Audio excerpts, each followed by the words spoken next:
안녕하세요, 구독자 여러분. 구독과 좋아요는 채널 운영에 큰 힘이 됩니다. 안녕하세요. 저는 자그마한 과일 가게 겸 주스 전문점을 운영하는 올해로 60살 된 여성입니다. 기억도 안 나는 어린 시절 부모님을 모두 잃고 보육원에 맡겨진 저는 원장 수녀님, 친구들을 가족 삼아 자랐어요. 유일하게 기억나는 건 보육원에 맡겨진 지 얼마 되지 않았을 시점, 엄마 보고 싶다며 울었던 거예요. 너무 오래전 일이라 지금은 더 희미해진 기억이지만 그만큼 가족이라는 존재는 평생 사무치는 존재인 것 같습니다. 제가 이런 이야기를 하는 이유는 몇 년 전 저에게 일어난 기막힌 일을 알려드리기 위함이에요. 그 일로 평생 숙제로 삼았던 일을 해결했고 세상이 좁고 만날 사람은 결국 만난다는 걸 몸소 느꼈거든요. 덕분에 이렇게 활기찬 제2의 인생을 시작하게 되었는데요. 무슨 사연인지 궁금하시죠? 그러면 지금 바로 제 사연 시작하겠습니다. 진주 씨, 요즘 일할 만해요? 어려운 건 많이 없죠? 아, 네. 성환 씨가 많이 도와줘서 금방 적응했어요. 처음에 공장 와서 지금까지 도움만 받네요. 그게 제가 할 일인걸요. 처음에 웬 어린 여자애가 왔나 싶었는데 일도 가르쳐주는 대로 야무지게 잘하고 보기 좋아요. 그래도 내가 사수니까 무슨 일 있으면 나 불러요. 네네, 그럴게요. 제가 뭐 해드릴 것도 없는데 죄송해요. 그저 감사하다는 말 밖에는. 세상 사는 게 다 뭐 그런 거죠. 이런 고생, 저런 고생 해보면서 사는 거예요. 사는 게 다 내 맘 같지도 않을 때도 있을 거고.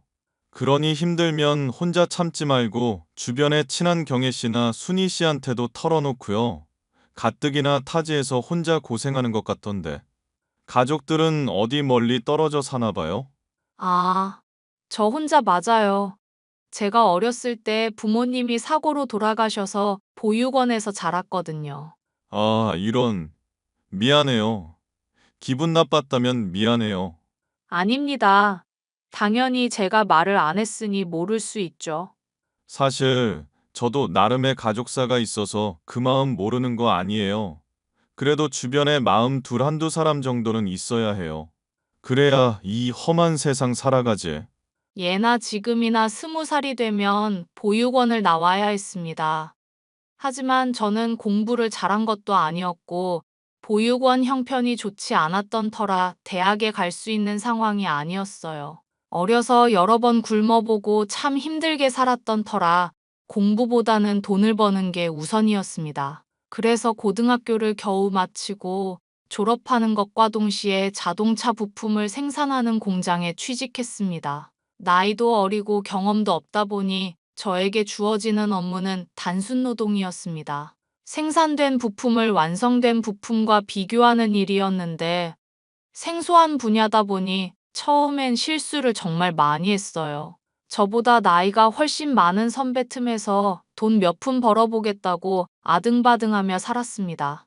그렇게 한 1년 정도 일하며 어느 정도 업무에 익숙해질 때쯤 남편을 만나 연애했어요. 월급을 받는 족족, 그동안 키워준 은혜에 보답하고자 절반 정도는 보육원으로 보냈습니다. 입을 거, 먹을 거 아껴가며 한 푼 두 푼 모았더랬죠. 남편은 성실하고 다정다감한 사람이었습니다. 늘 힘들어했던 저에게 버팀목이 되어준 유일한 존재였죠. 그러니 자연스레 호감이 생겼고 10살이라는 나이 차이를 극복하고 결혼에 골인했습니다. 다행히 시어머니도 좋은 분이었어요. 그 시절 혹독한 시집살이가 있던 시기지만 저는 좀 달랐습니다. 얘 새아가 밤새워 일하고 오느라 힘들지? 이 늙은이가 빨리 죽어야 하는데 괜히 너희들 고생시키는 거 아닌지 모르겠다. 아니에요, 어머니. 저희 속상하게 왜 그런 말씀을 하세요? 계속해 오던 일이고 몸이 고된 건 사실이지만 그만큼 보람도 있고 즐겁게 일하고 있어요. 그러니 너무 걱정하지 마세요. 항상 긍정적인 게 참 보기 좋구나. 뉴스 보니까 요즘 경기가 안 좋다는데. 안 그래도 월급 말고 수당은 없어졌어요. 회사 자금 사정이 안 좋다고 월급도 겨우 주는 모양이에요. 그래서 어쩐다니 하루아침에 잘리면 그게 무슨 죄야. 나라가 어떻게 되려고 이 모양인지. 어머니, 걱정하지 마세요. 그동안 모아둔 돈도 있고 혹여나 잘리면 어때요? 저희가 할 수 있는 일 찾아서 하면 되죠. 저희 나이 아직 젊어요. 허허, 당신은 젊지만 난 이제 늙어가잖아. 그래도 당신이 그렇게 생각해줘서 고마울 따름이야. 엄마도 잘 모셔줘서 고마워. 내가 친엄마도 아닌데 이 녀석도 그렇고 너도 그렇고 내가 정말 미안하구나. 엄마, 그런 말 하지 말라니까. 친엄마가 아니면 어때? 나 이렇게 살 수 있게 길러준 게 어디야. 난 평생 엄마한테 효도하면서 살 거야. 그렇게 생각해주니 고맙다. 덕분에 마음의 짐이 좀 주는구나. 무슨 마음의 짐? 네 아버지 그렇게 되고 나도 떠났어야 했는데 너한테 괜히 짐 되는 것 같아서 형편도 넉넉한 게 아닌데 나이도 있으니 그냥 훌쩍 떠나면 너희들이 좀 편할지 싶다. 엄마, 그런 말 하지 마. 날 낳진 않았지만 금지옥엽 키워주셨으면 엄마지.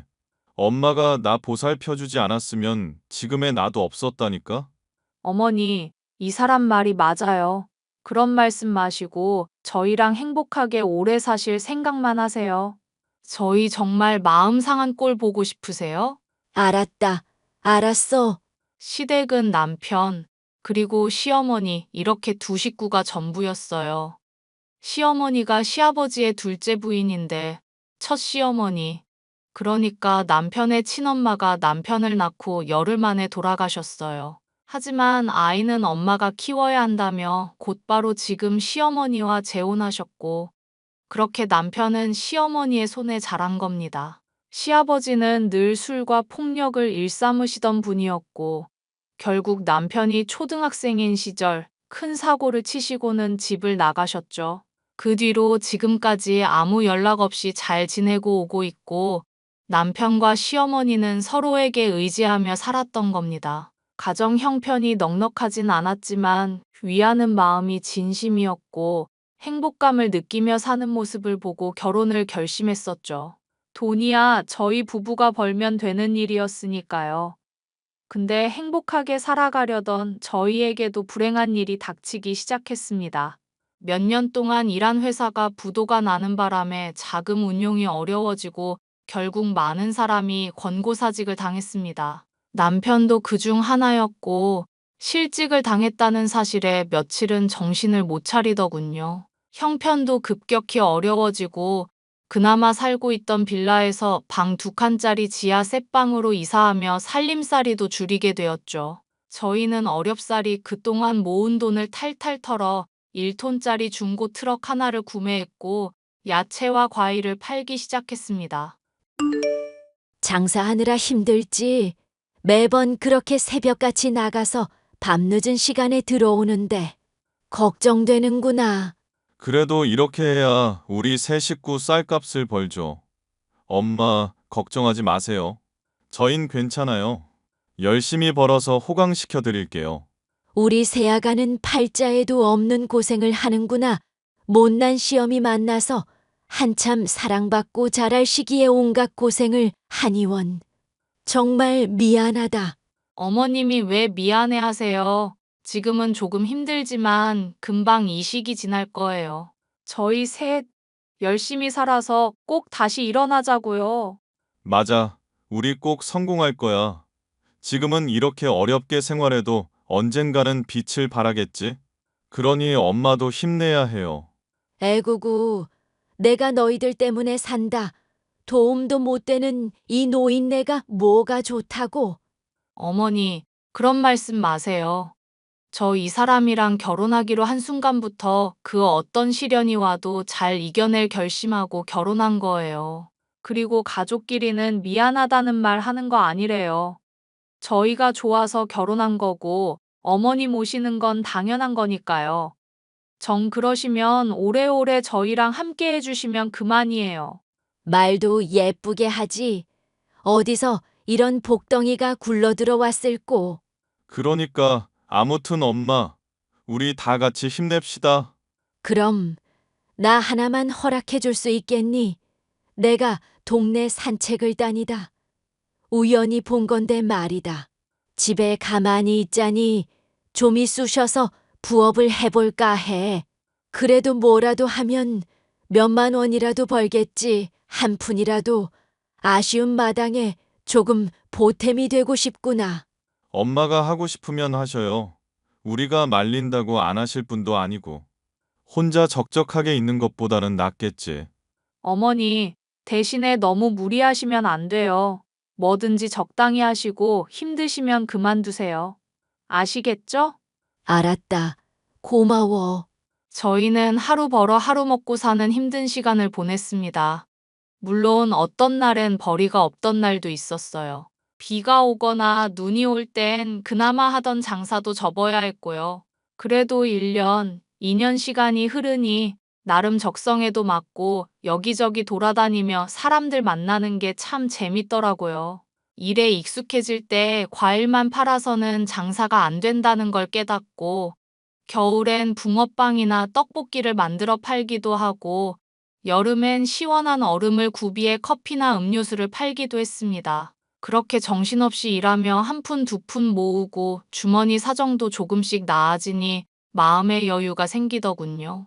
제 나이 29이던 해 저희 부부에게 사랑스러운 아기 천사가 찾아왔어요. 그동안 고생했다고 이제는 좀 마음 편히 쉬라고 하늘에서 보내준 선물 같았습니다. 임신한 몸으로도 남편을 따라다니며 장사를 했고 살림까지 하느라 몸이 여간 고된 건 아니었지만 그래도 행복했어요. 9개월 정도의 시간이 흐르고 저는 건강한 딸아이를 출산했습니다. 남편 혼자 일을 하게 두는 게 참 미안했지만 몸조리하며 육아하니 그간 겪은 피로와는 차원이 다르더군요. 저희 부부는 아이가 태어나자 더 열심히 일했어요. 해주는 게 없는데도 기특하게 밝고 건강하게 잘 커주더라고요. 3살인데도 불구하고 저희와 함께 다니다 보니 말도 빠르고 똑똑하다는 소리 들으며 자랐습니다. 하지만 아이를 데리고 다니며 장사하는 것도 여간 힘든 게 아니었어요. 그래서 가게를 차려볼지 고민을 많이 했습니다. 돈도 어느 정도 모았겠다. 형편이 나아진 상황에 뭐라도 시도해도 좋아. 행복한 고민을 하게 되었죠. 그러던 와중 저희 부부에게 있어서는 안 될 일이 일어나고 말았습니다. 손님이 갑자기 몰려와 흥정하던 사이에 3살배기 딸을 잃어버리고 만 거예요. 충격적인 상황에 장사는 뒷전으로 하고 남편과 하루 종일 밤낮 없이 아이를 찾아다녔습니다. 아무리 뒤져보고 수소문해봐도 아이의 행방은 알 수 없었고 저희 부부는 좌절할 수밖에 없었어요. 여보, 우리 장사한 지도 거의 10년인데 이제 트럭 정리하고 가게를 얻어볼까? 미나도 어린이집 다니고 하면 아무래도 트럭보다는 가게가 낫지 싶어서. 그 생각 나도 안 해본 건 아닌데. 솔직히 돈 벌어서 모아둔 것도 제법 되고. 당신 고생 좀 덜 시키고 싶은 마음은 굴뚝 같지. 그럼 좋은 자리 알아보고 계약하자. 당신도 매번 운전하느라 고생하잖아. 우리도 한 군데 정착하면 좋을 것 같아. 근데 그게 생각보다 쉬운 일이 아니야. 나 솔직히 실직당하고 나서 사람 못 믿겠어. 그냥 우리끼리 하는 것도 나은 것 같고. 사기당할까봐 그런 거면 너무 걱정하지 마. 우리 집 앞 부동산 최 사장님 알지? 내가 안 그래도 말씀드렸는데 좋은 자리 알아봐 주신다고 했거든. 번화가는 아니어도 적당히 목 좋은 곳, 우리 너무 욕심내지 말자. 정말? 최 사장님이면 그래도 믿을 만하지. 우리 집 이사 다닐 때도 발벗고 나서 주신 분이니까. 어휴, 이제는 미나도 쑥쑥 커가고 해달라는 거 많아질 시긴데. 엄마, 아빠, 나 깎아 먹고 싶어요. 저기 솜사탕, 솜사탕. 어이구, 우리 딸, 솜사탕을 그렇게 먹고 싶었어? 엄마 아빠가 잠깐 손님 좀 모시고 올 테니까 꼼짝 말고 기다릴 수 있어? 아니, 나 솜사탕 먹고 싶어요. 손님이 갑자기 많이 와서 엄마 아빠가 금방 얘기만 하고 올게. 그러니 여기 앉아서 잠시만 기다려줘.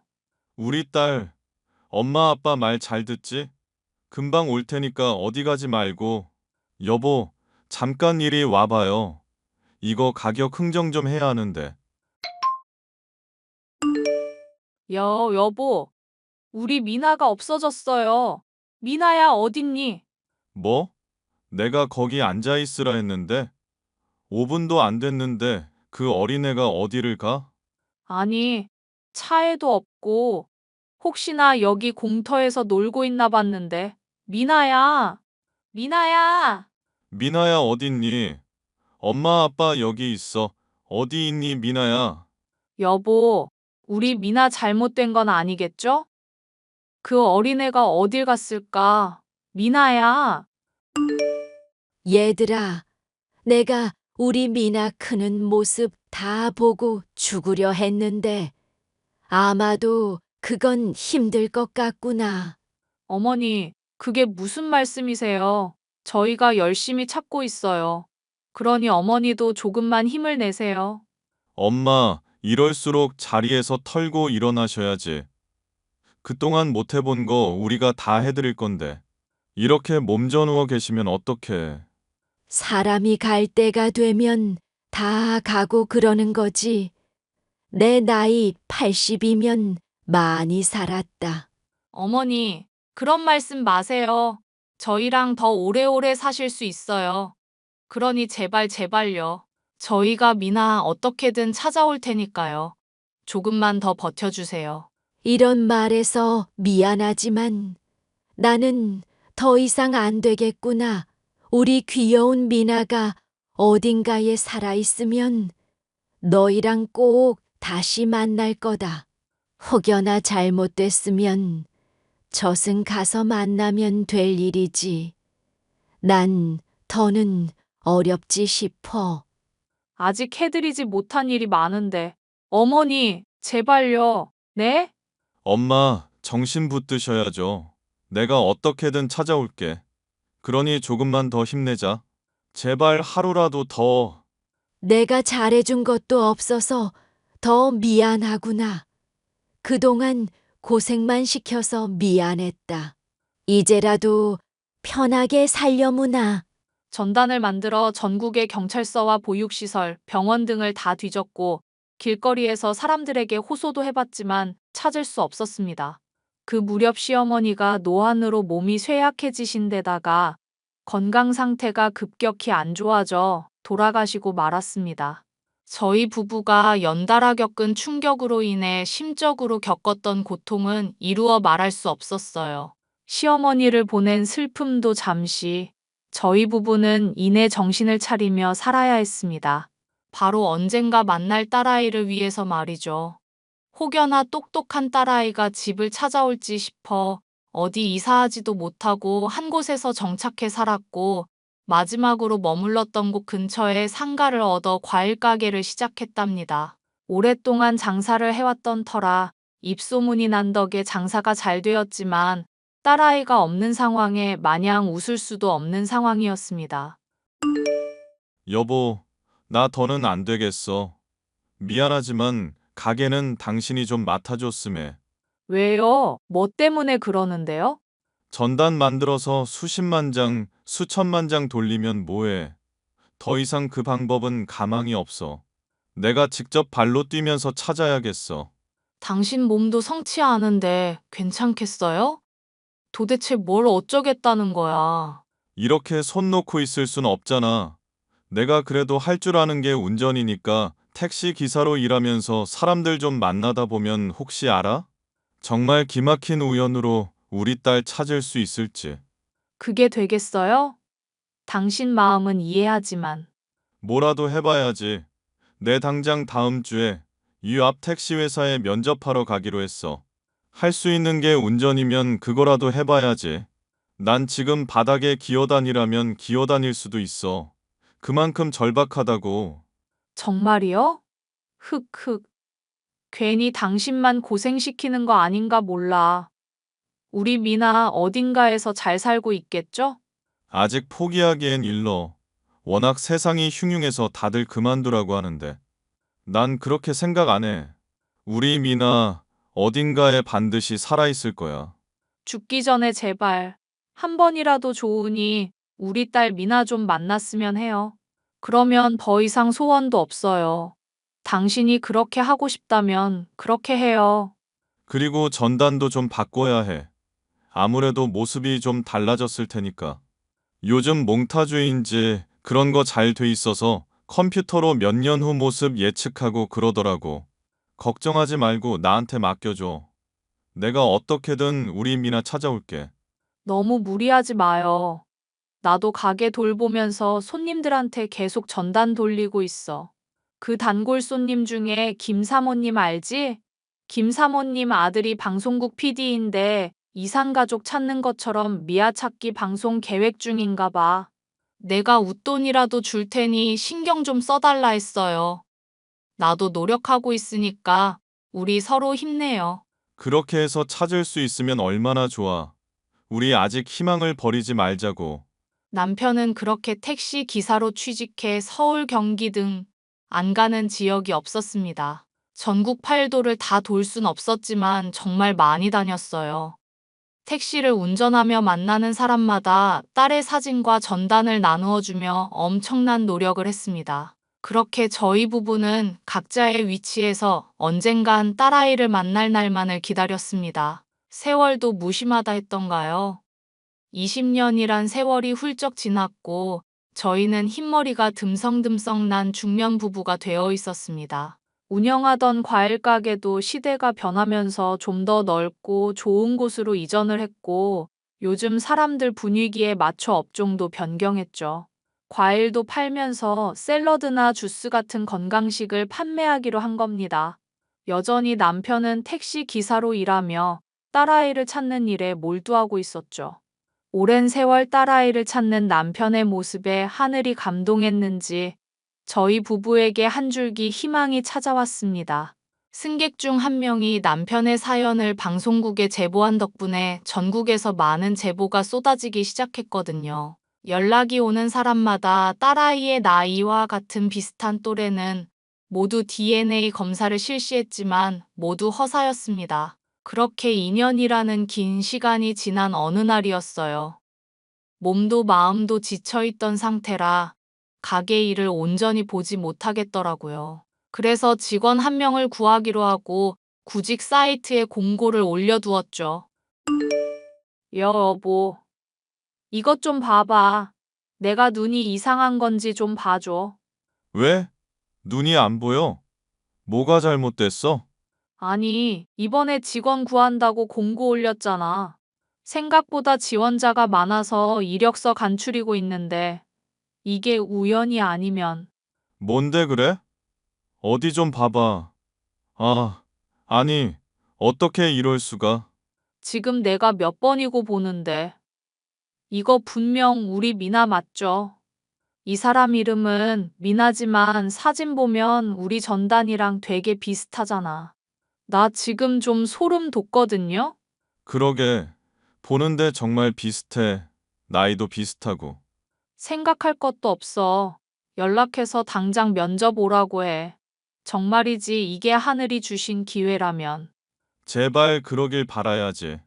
여보, 그 지원자한테 연락했어. 그런데 사정이 있어서 당장은 면접 못 오고 다음 주에나 가능하대. 그래서, 뭐래? 뭐라긴 되는 대로 와달라 했지. 얼마든지 기다리겠다고. 근데 혹시 몰라서 딸 찾는다는 이야기는 안 했어. 혹여나 부담감 가질까봐. 잘했어.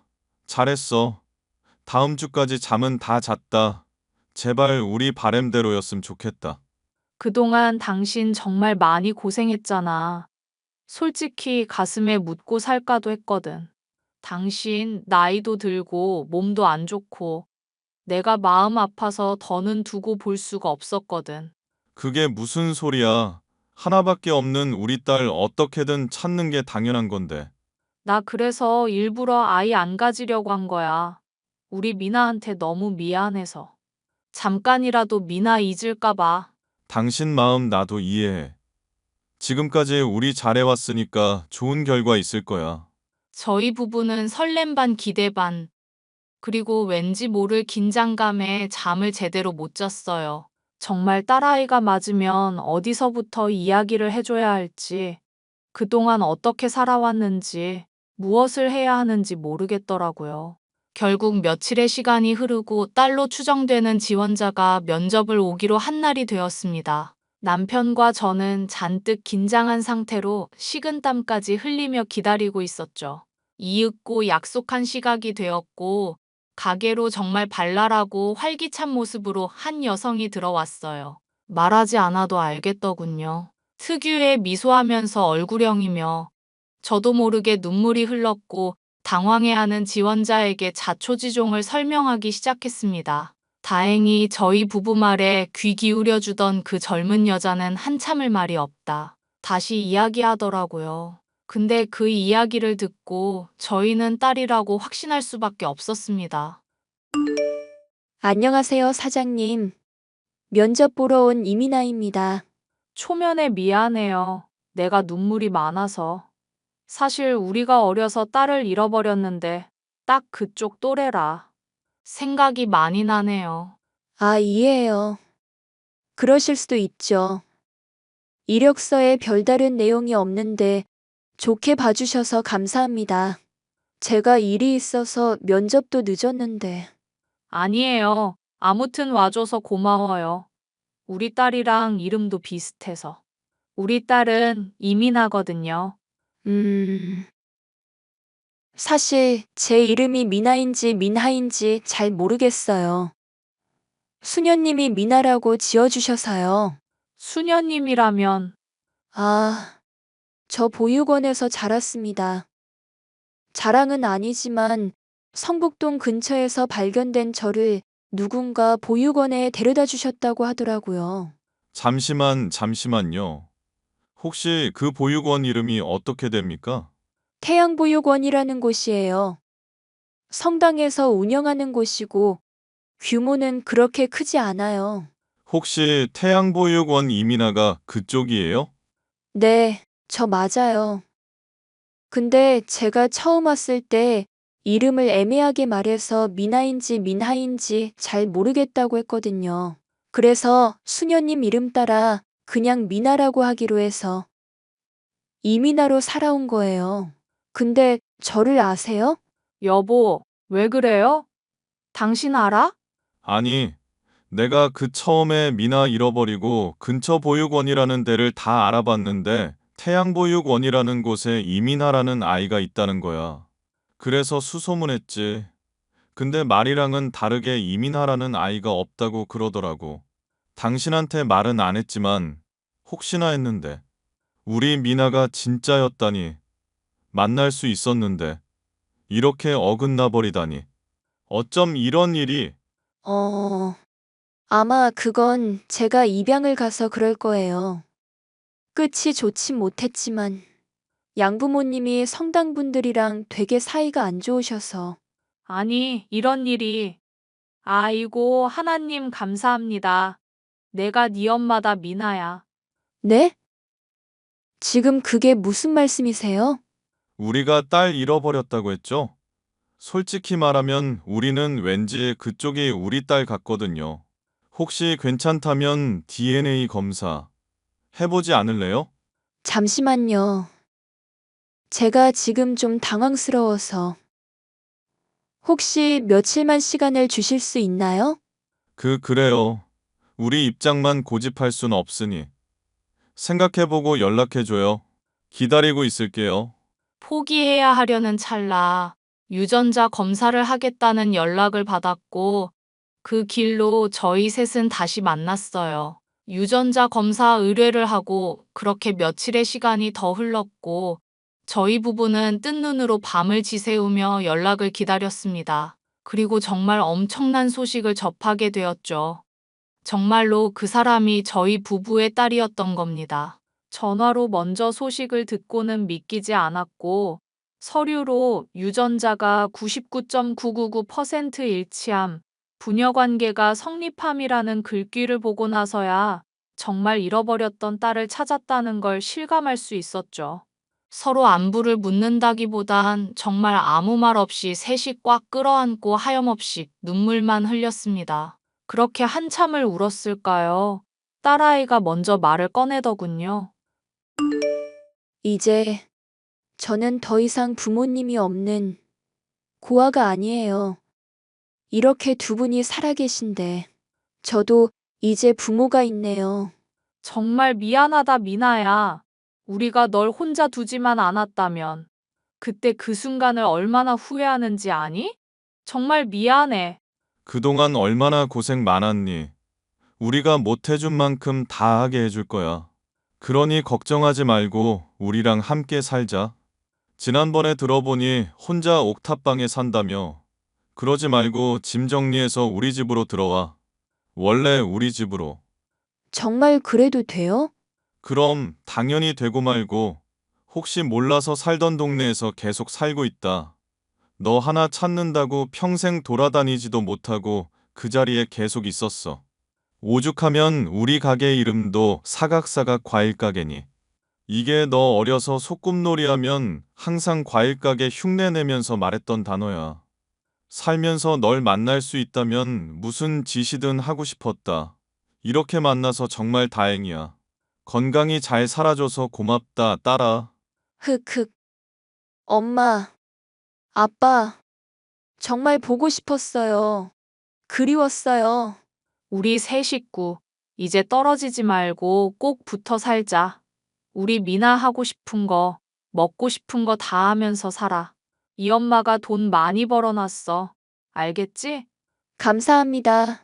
감사합니다.